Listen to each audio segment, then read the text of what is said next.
শনিবার সকালবেলা মেয়ের স্কুলে একটা অনুষ্ঠান ছিল। সকাল 7টা দিয়ে মেয়েকে রেডি সেডি করে পাঠিয়ে দিচ্ছি। অত সকালে তো আমার যাওয়া সম্ভব না, সংসারে অনেক আশি রান্নাবান্না থাকে। রান্নাবান্না 90% সেরে তারপরে আমি গেছি 9টার সময়। এসে আবার গুছ করা যেতে হবে, সেজন্য অনেকটা কাজ গুছিয়ে রেখে তারপরে গেছি। এসে দেখি অনেকটা হয়েও গেছে।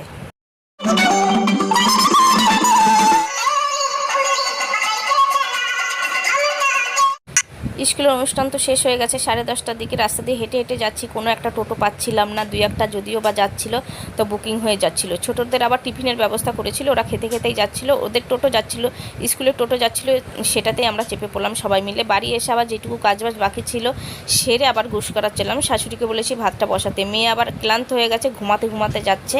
আর একজনকে সঙ্গে নিয়ে যাচ্ছি, 1-2টো রিপোর্ট করাবো। এসে যে কতক্ষণ বসে থাকতে হয়েছে, কী আর করবো, বোর হয়ে যাচ্ছিলাম। পাশে একটা শপিং মল ছিল, সেইটাতে ঢুকে 2-1টা জামা দেখে এসির হাওয়া খেয়ে বাড়ি চলে এসেছি।